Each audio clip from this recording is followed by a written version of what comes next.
Maximum স্টুডেন্টদেরকে যদি জিজ্ঞাসা করা হয় যে তাদের ইংলিশের সব থেকে বেশি প্রবলেম হয় কোন পার্টটাতে, তখন তারা বলে যে টেন্সের পার্টে। তারা টেন্স কিছুতেই বুঝতে পারে না। তো এটার দুটো কারণ হতে পারে। এক, তারা টেন্স ঠিক মতন বুঝতে পারে না, বা বুঝতে পারে না দুটো কারণ হতে পারে। এক, তারা ঠিক মতন টেন্সটা প্র্যাকটিস করে না। আর 2 নম্বর, তাদেরকে টেন্সটা ঠিক করে কেউ বোঝায় না। হয়তো মুখস্থ বিদ্যার উপর টেন্সটা তাদেরকে দিয়ে দেওয়া হয় এবং তারা সেটা মুখস্থ করে একটা পার্টিকুলার ক্লাস পর্যন্ত এগিয়ে আসে, তারপর 9-10-এ গিয়ে প্রবলেমে পড়ে যায়। কিন্তু আমি চাই না তোমরা এই প্রবলেমে পড়ো, কারণ আমি তোমাদেরকে টেন্সটা এমনভাবে বুঝিয়ে দেবো যাতে তোমাদের এইরকম প্রবলেমে দিতে না পার না পড়তে হয়। তোমরা আমাকে অনেকে কমেন্ট করেছিলে যে টেন্স নিয়ে একটা ভিডিও বানানোর জন্য।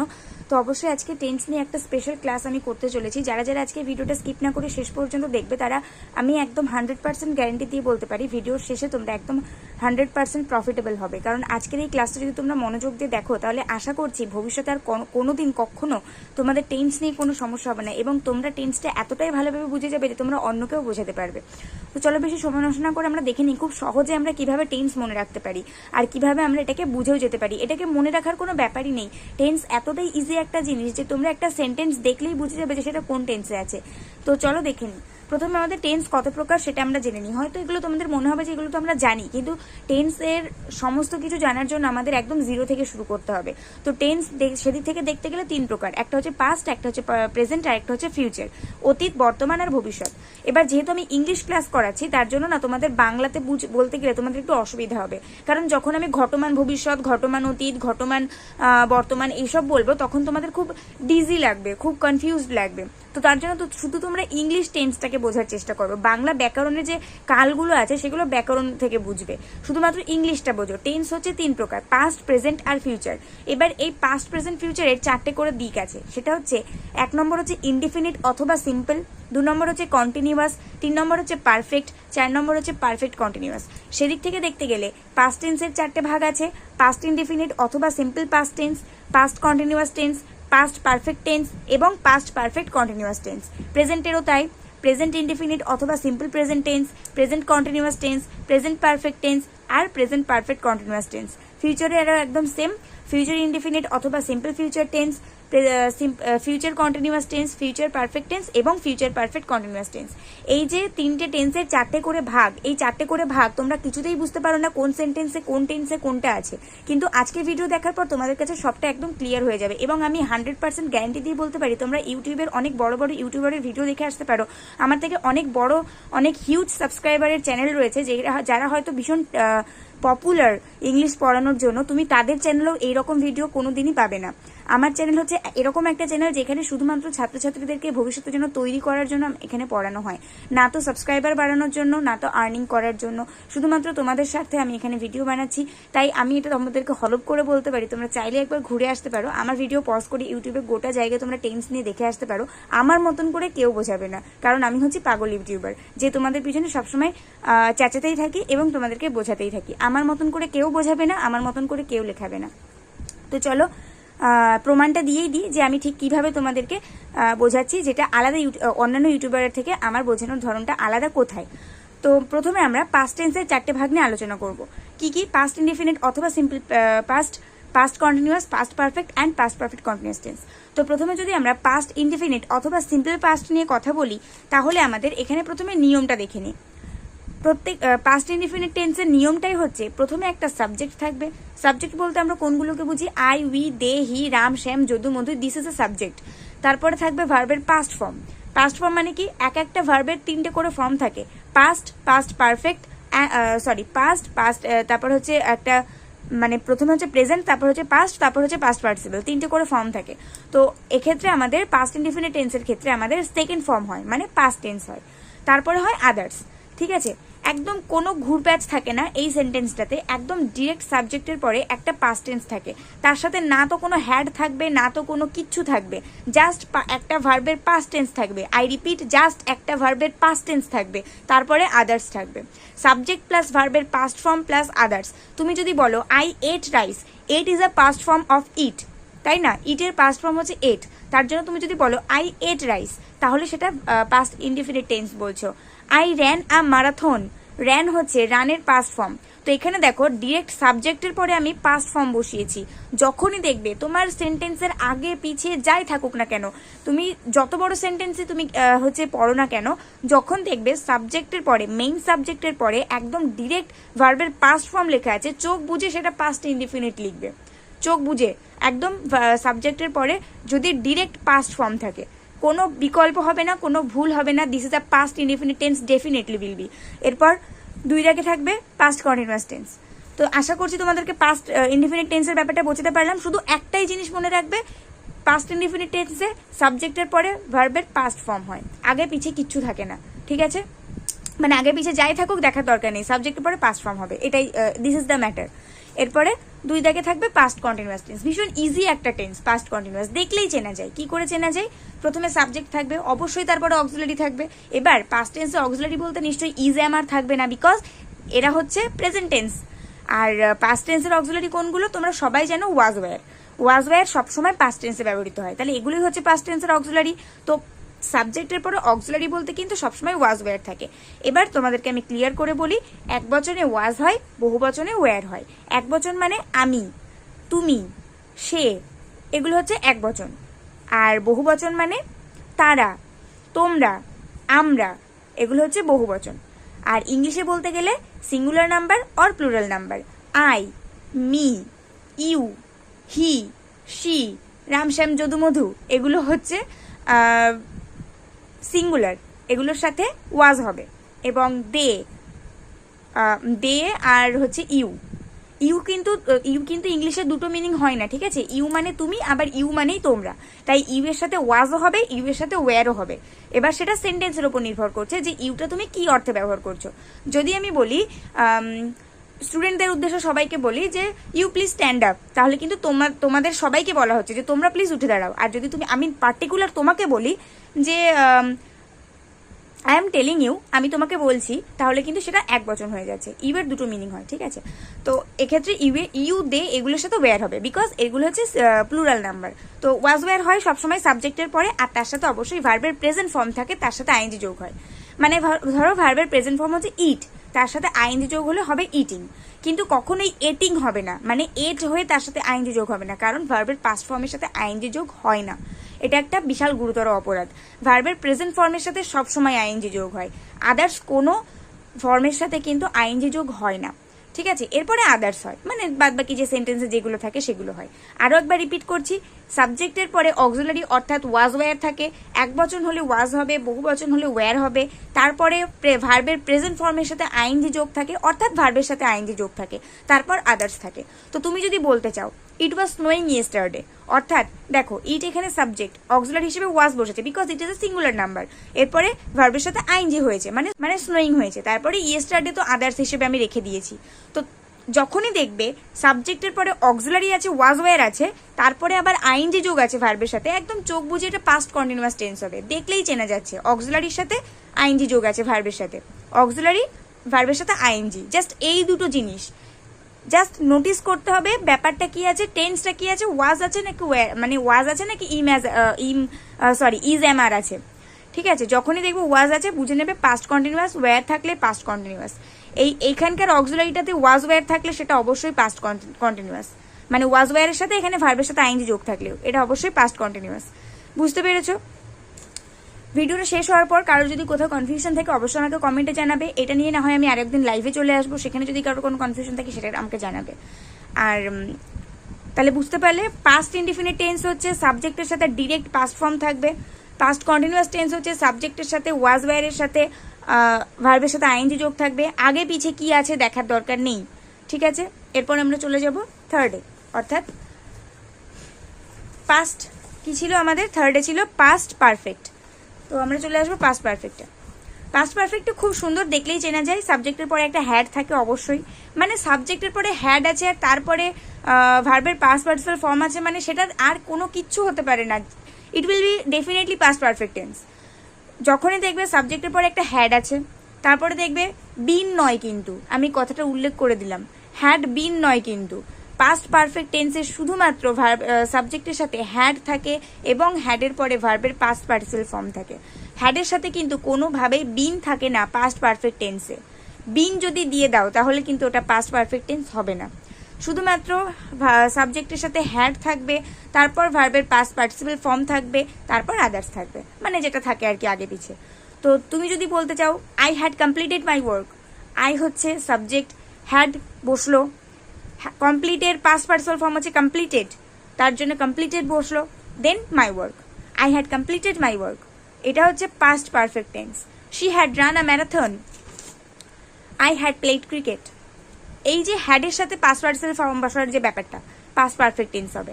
একদম যখনই দেখবে সাবজেক্টের পরে একদম হ্যাড আছে আর তার সাথে কোথাও কোনো কিছু না নিয়ে হ্যাডের পরেই একদম ভার্বের পাস্ট পার্টিসিপেল ফর্ম আছে, বুঝতে পারবে ওটা পাস্ট পারফেক্ট টেন্স। আবারও রিপিট করছি, সাবজেক্টের পরে হ্যাড থাকবে, হ্যাডের পরে পাস্ট পার্টিসিপেল ফর্ম থাকবে যে কোনো ভার্বের, তবেই বুঝবে পাস্ট পারফেক্ট টেন্স। আর তারপরে যেটা, সেটা হচ্ছে পাস্ট পারফেক্ট কন্টিনিউয়াস টেন্স। এটা খুবই ইজি। অনেক, হ্যাঁ, তোমাদের যদি কোনো টিউশন টিচার থাকে বা স্কুলের স্যার ম্যাডাম থাকে, দেখবে বলবে যে পাস্ট পারফেক্ট কন্টিনিউয়াস টেন্স খুবই মারাত্মক একটা টেন্স, এটা মনে রাখা যায় না। বাট কেন মনে রাখা যাবে না? এটাকে দেখলেই চেনা যায়। কি করে চেনা যায়?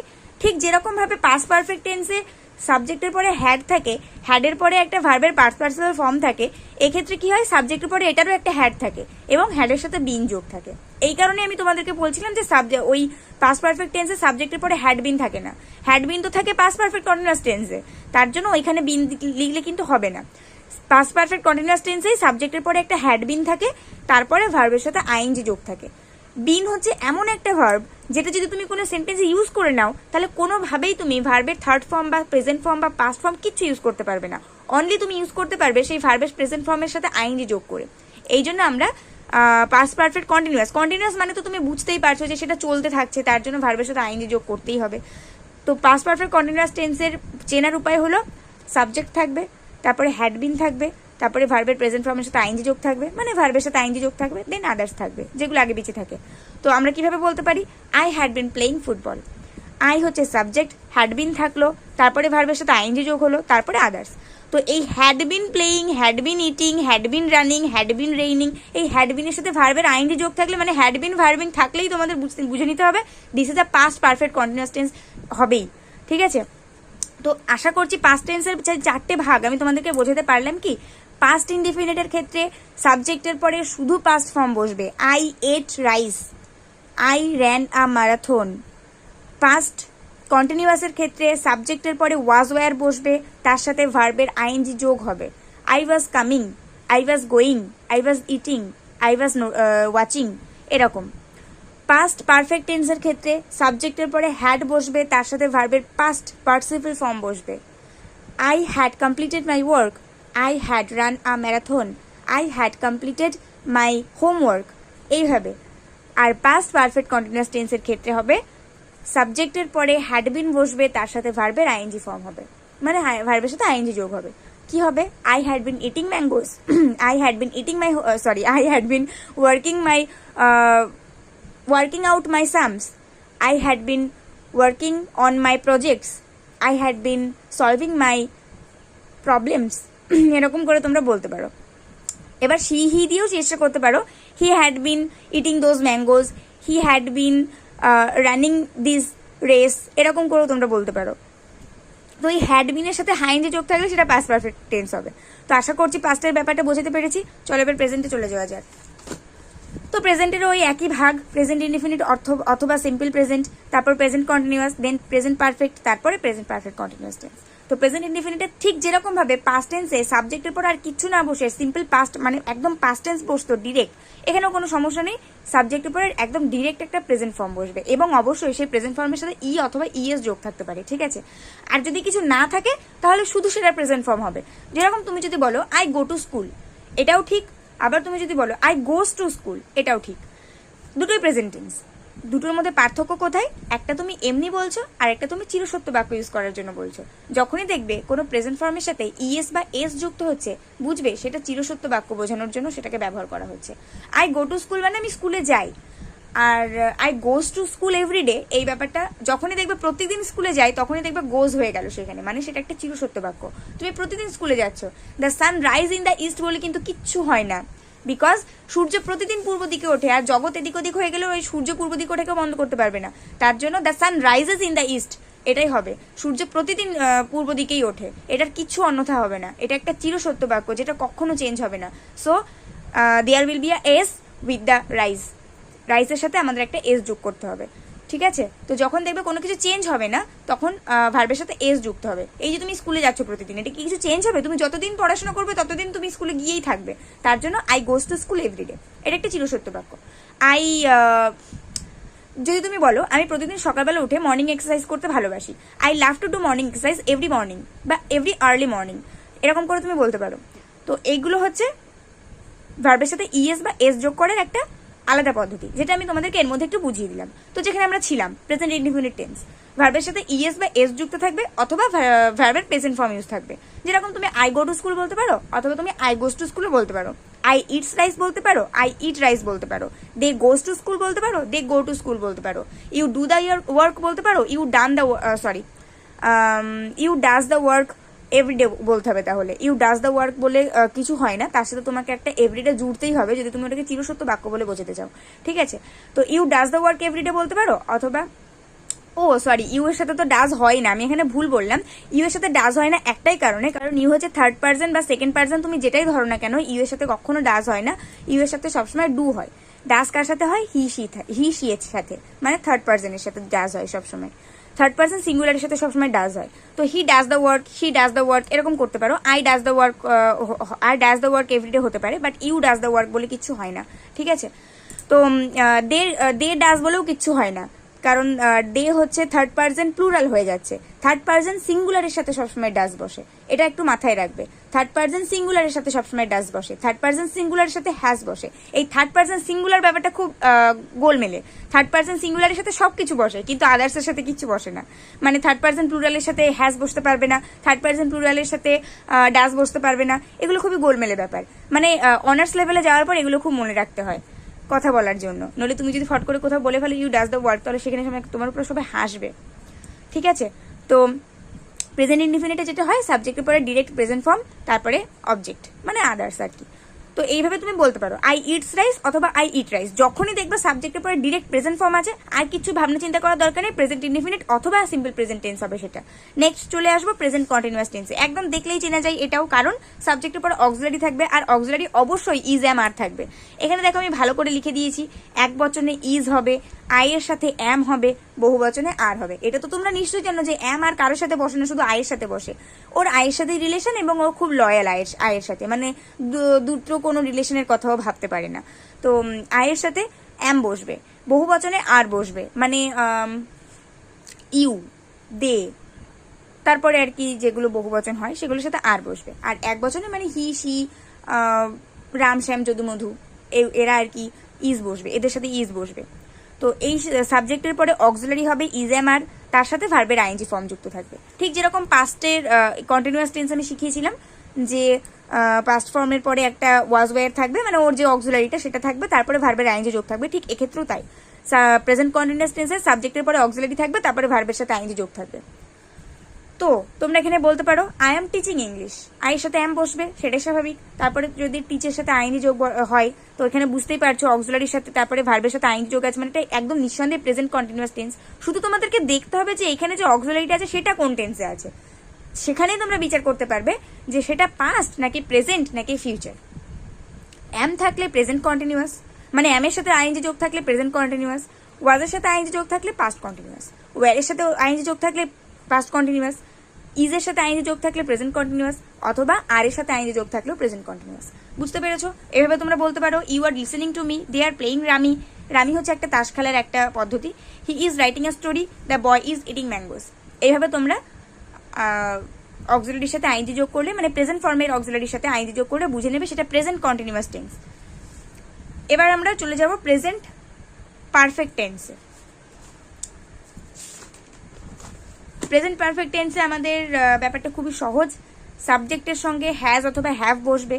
বলে রাখি থার্ড পার্সন সিঙ্গুলারের ক্ষেত্রে হ্যাজ বসবে, থার্ড পার্সন প্লুরালের ক্ষেত্রে হ্যাজ বসে না, সেক্ষেত্রে হ্যাভ বসবে। যেরকম দে, দে মানে তারা, এটা কিন্তু থার্ড পার্সন কিন্তু এটা প্লুরাল বহু বচন, এটা কিন্তু সিঙ্গুলার নয়, তার জন্য দের সাথে হ্যাভ বসে, দের সাথে কিন্তু হ্যাজ বসে না। আর হি এর সাথে আবার হ্যাভ বসবে না, কারণ হি সি এগুলো হচ্ছে থার্ড পার্সন এবং সিঙ্গুলার নাম্বার।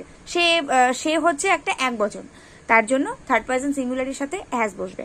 আর তাছাড়া তো আই, উই, দে এগুলোর সাথে হ্যাভই বসে। আর রামশ্যাম, যদু, মধু এগুলো তো থার্ড পার্সন সিঙ্গুলার নাম্বার হলে এদের সাথে হ্যাজই বসবে। ঠিক আছে, তো সাবজেক্টের পরে হ্যাজ অথবা হ্যাভ বসবে। অবশ্যই থার্ড পার্সন সিঙ্গুলার নাম্বার হলে হ্যাজ বসবে, থার্ড পার্সন প্লুরাল হলে হ্যাভ বসবে। তার সাথে ভার্বের পাস্ট পার্টিসিপল ফর্ম বসে, পিপি ফর্ম, থার্ড ফর্ম, তারপরে আদার্স বসবে। তো তোমরা এভাবে বলতে পারো I have done well, I এর সাথে অবশ্যই হ্যাভ বসবে। তারপরে ভার্বের পাস্ট পার্টিসিপল ফর্ম, ডু এর পাস্ট পার্টিসিপল ফর্ম হচ্ছে ডান, তো হ্যাভের সাথে ডান বসবে, এটাই স্বাভাবিক। যখনই দেখবে সাবজেক্টের পরে হ্যাভ অথবা হ্যাজ আছে এবং তার সাথে ভার্বের পাস্ট পার্টিসিপল ফর্ম আছে, চোখ বুঝে সেটা প্রেজেন্ট পারফেক্ট টেন্সে টিক মেরে আসবে। I have done well, you have done well, they have done well, he has eaten those mangoes, she has worked out the sum, এই সবগুলো করতে পারো।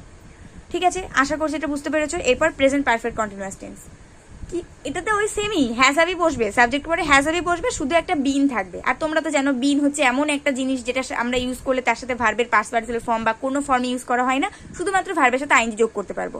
তো যদি আমরা সাবজেক্টের পরে হ্যাজ হ্যাভের সাথে বিন বসাই, তো এটা তো কমন থিং যে ভার্বের সাথে আইএনজি যোগ হবে, তাই না? তাহলে সাবজেক্টের পরে হ্যাজ হ্যাভ হবে, অথবা মানে হ্যাজ হ্যাভ বিন হবে, এবং তার সাথে ভার্বের সাথে আইএনজি যোগ হবে, দিয়ে আদার্স হবে। আর ওটা তো জানোই, থার্ড পার্সন সিঙ্গুলার নাম্বারে হ্যাজ বসবে, থার্ড পার্সন প্লুরাল নাম্বারে হ্যাভ বসবে। তাহলে আবারও বলছি, যখনই দেখবে সাবজেক্টের সাথে হ্যাজ অথবা হ্যাভ আছে আর তার সাথে একটা বিন আছে আর তার সাথে একটা ভার্বের সাথে আইএনজি যোগ আছে, তখন বুঝবে সেটা প্রেজেন্ট পারফেক্ট কন্টিনিউয়াস টেন্স। যেরকম I have been reading this book, she has been cooking the dish. তো হ্যাভ বিন এর সাথে রিডের আইএনজি যোগ আছে, রিডিং আছে, have been reading. Has been এর সাথে কুকের আইএনজি যোগ আছে, কুকিং আছে, হ্যাজ বিন কুকিং। এরকম ভাবে যখনই দেখবে হ্যাজ বিন হ্যাভ বিনের সাথে ভার্বের আইএনজি যোগ আছে, তখনই বুঝবে সেটা present perfect continuous tense. Repeat করছি আরো একবার প্রেজেন্ট টেন্সের সবগুলো।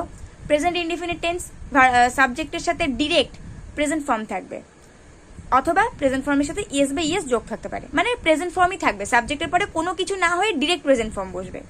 তারপরে প্রেজেন্ট কন্টিনিউয়াস, সাবজেক্টের পরে ইজ এম আর থাকবে, তার সাথে ভার্বের আইএনজি ফর্ম থাকবে, আইএনজি যোগ থাকবে, মানে is going, am going, are going এরকম ব্যাপার থাকবে, তাহলে সেটা প্রেজেন্ট কন্টিনিউয়াস। প্রেজেন্ট পারফেক্টে কি হবে, সাবজেক্টের পরে হ্যাজ অথবা হ্যাভ বসবে, তার সাথে ভার্বের পাস্ট পার্টিসিপল ফর্ম বসবে, মানে have done, has worked out এরকম। এরপর present perfect continuous tense, has হ্যাভের সাবজেক্টের পরে হ্যাজ হ্যাভ এর সাথে বিন বসবে, তারপরে ভার্বের আইএনজি বসবে। সাবজেক্টের পরে হ্যাজ হ্যাভের সাথে বিন বসবে, তারপর ভার্বের সাথে আইএনজি বসবে, মানে have been doing, have been reading, have been eating, has been eating, has been doing, এইসব ব্যাপার আর কি। তো প্রেজেন্ট টেন্সের ব্যাপারটা বুঝতে পারলে। এবং লাস্ট যেটা আমাদের পড়ে আছে ফিউচার, এবং এটা খুবই ইজি একটা টেন্স, যেখানে শুধুমাত্র উইল এবং শ্যাল হয়, আর কোনো অক্সিলারি ইউজ হয় না। উইল এবং শ্যাল দিয়ে আমরা বুঝতে পারি ফিউচার টেন্সে আছে। উইল এই ব্যাপারটা আমি একটু বলে রাখি, শ্যাল উইলের ব্যাপার নিয়ে অনেকের একটু কনফিউশন থাকে, ভালো করে এখানটা বোঝো। শ্যাল এবং উইল এই দুটো হচ্ছে এমন একটা ভার্ব যেটা সবার সাথে সবাই বসে না। কেন? কারণ আই আর উইর সাথে শুধু শ্যাল বসে, আর ইউ, হি, সে, দে, রাম, শ্যাম, যদু, মধু এইসবের সাথে উইল বসে। হ্যাঁ, এবার আই এবং উই অলরাউন্ডার, এদের মানে ক্যারেক্টারের কোনো ঠিক নেই বলতে পারো। আই এবং উই হচ্ছে শ্যালের সাথেও বসতে পারে, উইলের সাথেও বসতে পারে, এরা হচ্ছে অলরাউন্ডার। এরা শ্যালের সাথে বসলেও শ্যাল এদেরকে গ্রহণ করে, উইলের সাথেও বসলেও উইল এদেরকে গ্রহণ করে। এদের হচ্ছে ইংলিশ গ্রামারে এরা অলরাউন্ডার, সবার সাথে বসতে পারে। আই উইল, আই আর উই, ঠিক আছে?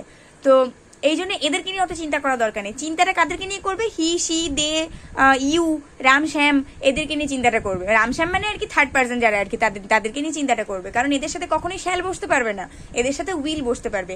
শ্যাল প্রচুর লয়াল, শ্যাল শুধু আই এবং উইর সাথেই কথা বলে, আর কারোর সাথে কথা বলে না।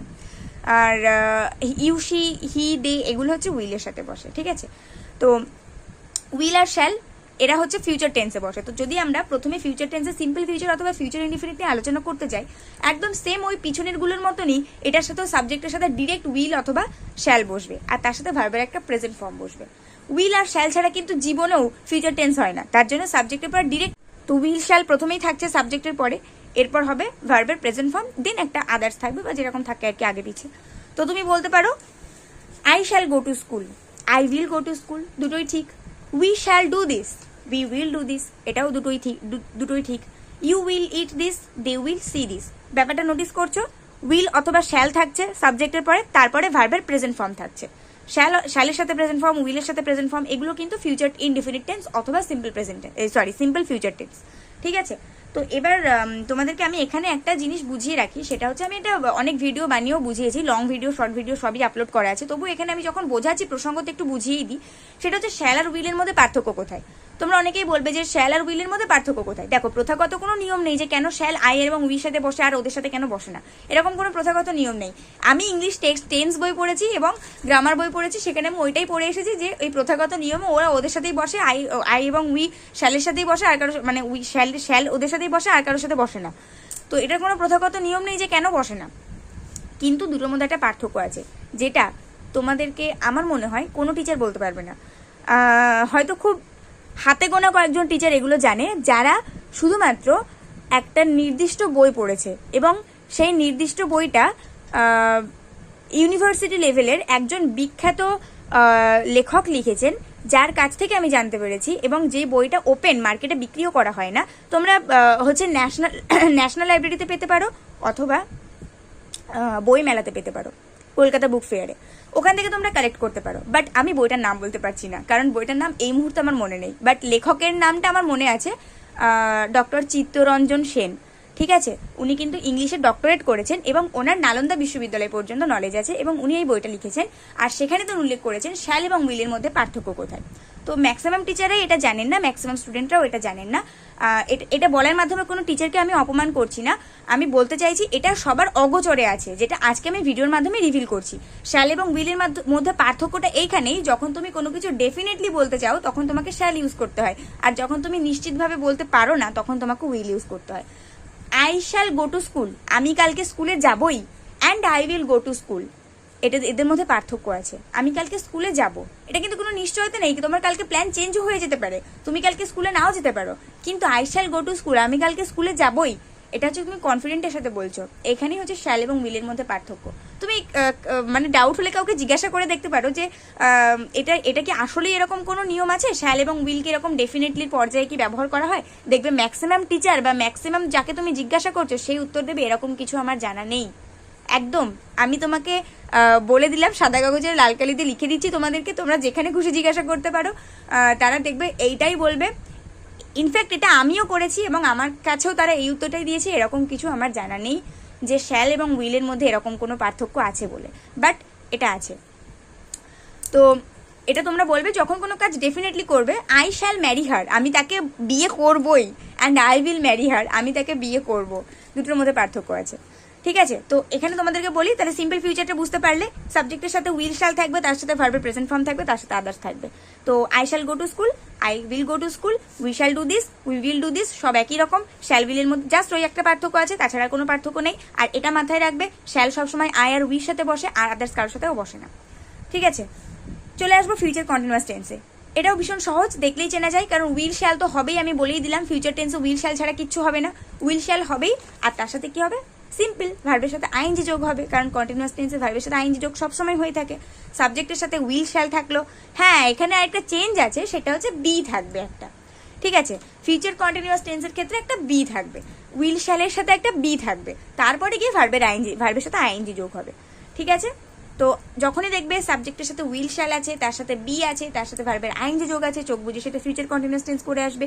উদাহরণ হিসেবে বলতে পারো, I shall be going to school, I will be going to school, she will be eating this. ঠিক আছে, এরকম তোমরা বলতে পারো, she will be eating this, she will be watching this, এরকম তোমরা বলতে পারো। যখনই দেখবে সাবজেক্টের পরে উইল শ্যালের সাথে বি আছে, তার সাথে ভার্বের সাথে আইএনজি যোগ আছে, তখনই বুঝবে সেটা future continuous tense. Is that clear? Next পার্টে চলে যাব, ফিউচার পারফেক্ট টেন্সে। এটা খুবই সহজ, শ্যাল উইলের সাথে হ্যাভ বসবে। আরেকটা কথা তোমাদেরকে বলে দিই, ফিউচার টেন্সে না হ্যাজের কোনো কাণ্ড থাকে না, মানে ফিউচার টেন্সে কখনো হ্যাজ বসে না, কোথাও বসে না, কারণ হ্যাজ শুধুমাত্র পাস্ট এবং প্রেজেন্ট ফর্মেই বসে। ফিউচার টেন্স মানে প্রেজেন্ট ফর্মে বসে আর কি, পাস্ট টেন্সেও হ্যাজ বসে না, পাস্ট টেন্সে শুধু হ্যাড বসে, তোমরা দেখে আসলে আমি করে আসলাম। আর হ্যাজ শুধুমাত্র প্রেজেন্ট টেন্সে বসে, অবশ্যই হ্যাজের সাথে পাস্ট পার্টিসিপাল ফর্ম বসে, কিন্তু হ্যাজ সবসময় প্রেজেন্ট টেন্সে বসে। ঠিক আছে, পাস্ট টেন্সে বসে না। আর ফিউচার টেন্সে হ্যাজের কিচ্ছু থাকে না, ফিউচার টেন্সে সবসময় হ্যাভ বসে। হ্যাভের একটা আলাদাই সম্মান আছে, মানে প্রেজেন্টেও থাকছে ফিউচারেও থাকছে, একটা বিশাল ব্যাপার আর কি। তো শ্যাল উইলের সাথে হ্যাভ থাকে, আর ভার্বের সাথে ভার্বের পাস্ট পার্টিসিপাল ফর্ম বসে। মানে হ্যাভের সাথে তো তোমরা জানোই যে পাস্ট পার্টিসিপাল ফর্ম বসে, হ্যাভের সাথে কখনো কিন্তু এই জিনিসগুলো মাথায় রাখবে, এগুলো হচ্ছে ছোট্ট ছোট্ট ব্যাপার, যেগুলো যদি তোমরা হারিয়ে ফেলো তোমাদের স্মৃতি থেকে, তাহলে ইংলিশটা তোমরা পুরো আউট হয়ে যাবে। ইংলিশের এই ছোট্ট ছোট্ট ব্যাপারগুলো যদি তোমরা মাথায় ধরে রাখতে না পারো, তাহলে বিশাল বিপদে পড়ে যাবে। এই ছোট্ট ছোট্ট ব্যাপারগুলো ধরে রাখতে হবে। সেটা কি? হ্যাভ এবং হ্যাজের সাথে ভার্বের পাস্ট পার্টিসিপাল ফর্ম বসে। সারাদিন মুখের মানে মনের মধ্যে এটা রিভিশন করেই যাবে। হ্যাভ এবং হ্যাজের সাথে ভার্বের পাস্ট পার্টিসিপাল ফর্ম বসে, এদের সাথে আর কোনো ফর্ম বসে না। আই উই শ্যালের সাথে বসে, আর মানে উইলের সাথে বসে, ওদিকে শ্যাল আর কারোর সাথে বসে না। এগুলো সবসময় মনের মধ্যে বলতেই থাকবে, দেখবি ইংলিশ এমনি হয়ে যাচ্ছে। তো হ্যাভের সাথে সবসময় ভার্বের পাস্ট পার্টিসিপাল ফর্ম বসে। তোমাদের কি মনে হয় আমি যখন নতুন নতুন ইংলিশে কথা বলা শিখেছি বা ইংলিশে গ্রামার করা শিখেছি, আমার কি প্রবলেম হয়নি? অবশ্যই প্রবলেম হয়েছে, এগুলো মনে রাখতে প্রবলেম হয়েছে, বাট এতটাই চর্চা করেছি আমি যে আমার পুরো রিভাইজড হয়ে গেছে। এখন আমি তোমাদেরকে পড়াতে গিয়েও আমার রিভাইজড হয়ে যায়, এবং যখন আমি কোনো ইংলিশে কথা বলার চেষ্টা করি তখন আমার মনে পড়ে যায় যে হ্যাভের সাথে তো অন্য কোনো ফর্ম বসে না। এরকম নয় যে আমি ভুল করিনি কখনো, অবশ্যই আমি ভুল করেছি। টিচার মানে যে সে একেবারে সবকিছু জানবে তার কোনো মানে নেই। আমাদের টিচাররাও ভুল করেছেন, আমরাও ভুল করেছি, কিন্তু আমরা অ্যাট লাস্ট শিখেছি। তো তোমাদেরকেও শিখতে হবে। তো এখানে যখনই দেখবে সাবজেক্টের সাথে শ্যাল উইল আছে, তার সাথে হ্যাভ আছে, আর তার সাথে ভার্বের পাস্ট পার্টিসিপাল ফর্ম আছে, মানে উইল হ্যাভ বিন, মানে বিনটা বাদ দাও, will have executed, will have played, will have গান, শ্যাল হ্যাভ গান, শ্যাল হ্যাভ প্লেড, এরকম যখনই থাকবে, মানে আর কি উইল শ্যালের সাথে হ্যাভের সাথে আর কি ভার্বের পাস্ট পার্টিসিপাল ফর্ম থাকবে, তখন বুঝে নেবে সেটা ফিউচার পারফেক্ট টেন্স। ঠিক আছে, এরপরে ফিউচার পারফেক্ট কন্টিনিউয়াস টেন্স। এটাও দেখবে ম্যাক্সিমাম টিচাররা বলে থাকে যে এটা একটা মারাত্মক টেন্স, বাট মারাত্মক টেন্স নয়। এটা আমাদের মনে রাখতে গেলে কিরকম করতে হবে, ঠিক যেরকম সাবজেক্টের সাথে মানে ফিউচার পারফেক্ট টেন্সের সাথে ঠিক যেরকম শ্যাল উইলের সাথে একটা হ্যাভ হচ্ছিল, এখানে জাস্ট দুটো চেঞ্জ আছে। কি? শ্যাল উইলের সাথে একটা হ্যাভ তো অবশ্যই বসবে, তার সাথে একটা বিন বসবে। আর তোমরা তো জানো যে এই কন্টিনিউয়াসের মানে পারফেক্ট কন্টিনিউয়াসের ব্যাপারে একটা বিন সবসময় থাকেই। পারফেক্ট কন্টিনিউয়াসে একটা বিন থাকবে না, এটা কখনো হতে পারে না। তো পারফেক্ট কন্টিনিউয়াসে শ্যাল উইলের সাথে একটা হ্যাভ বিন থাকবে, আর তার সাথে ভার্বের আইএনজি ফর্ম তো অবশ্যই হবে, এবং তারপরে আদার্স থাকবে। আর তারপরে যে একটা ছোট্ট চেঞ্জ, সেটা হচ্ছে একটা টাইম উল্লেখ থাকবে। হয় বলা থাকবে যে সকাল পর্যন্ত, 8 ঘন্টার জন্য, সকাল 8টা পর্যন্ত, মানে একটা যে কোনো একটা টাইম বা দিনের যে কোনো একটা সময়, এই সময় এই ব্যাপারটাতে উল্লেখ থাকবেই। যেটা দেখে তোমাদেরকে আমি একটা ফাঁকিবাজি বুদ্ধি শিখিয়ে দিচ্ছি, মানে সবসময় কাজ করে না এটা, হ্যাঁ একটা ফাঁকিবাজি বুদ্ধি শিখিয়ে দিচ্ছি। সবসময় কাজ করে না, কিন্তু অনেক সময় টেন্স উল্টে যায়, তো মানে ম্যাক্সিমাম ক্ষেত্রে হয় আর কি। ফাঁকিবাজি বুদ্ধি এটাই, যখনই দেখবে শ্যাল উইল আছে আর তার সাথে ভার্বের আইএনজি যোগ আছে, মানে তার সাথে টাইম আছে, মানে লাস্টে যদি টাইম থাকে তাহলে আর অন্য কিছু দেখার দরকার নেই। লাস্টে যদি দেখো যে কোনো একটা টাইম উল্লেখ করে দেওয়া আছে আর ওইদিকে শ্যাল উইল আছে অক্সিলারি হিসেবে, চোখ বুঝে ফিউচার পারফেক্ট কন্টিনিউয়াস টেন্স লিখে দিয়ে চলে আসবে, একদম সেটা হয়ে যাবে। আর কিছু দেখার দরকার নেই যে মাঝখানে কি আছে না আছে, বিন আছে কিনা, হ্যাভ আছে কিনা, ওসব দেখার দরকার নেই। টাইম থাকবে আর উইল শ্যাল থাকবে, মানে সেটা ফিউচার পারফেক্ট কন্টিনিউয়াস টেন্সই। হ্যাঁ, এবার অনেক ক্ষেত্রে এরকম হয়ে যায় যে ফিউচার পারফেক্ট টেন্সের ক্ষেত্রেও বা ফিউচার টেন্সের ক্ষেত্রেও টাইম উল্লেখ করা থাকে, বাট খুব কম। তো সেই জন্য প্রপার নিয়মটা শেখাই ভালো, ফাঁকিবাজি বুদ্ধি না করাই ভালো। তো প্রপার নিয়মটা বেশি সহজ। সাবজেক্টের সাথে শ্যাল উইল থাকবে, তার সাথে উইল হ্যাভ থাকবে, তার সাথে ভার্বের সাথে আইএনজি যোগ থাকবে, তার সাথে হচ্ছে আদার্স থাকবে, তার সাথে টাইম থাকবে।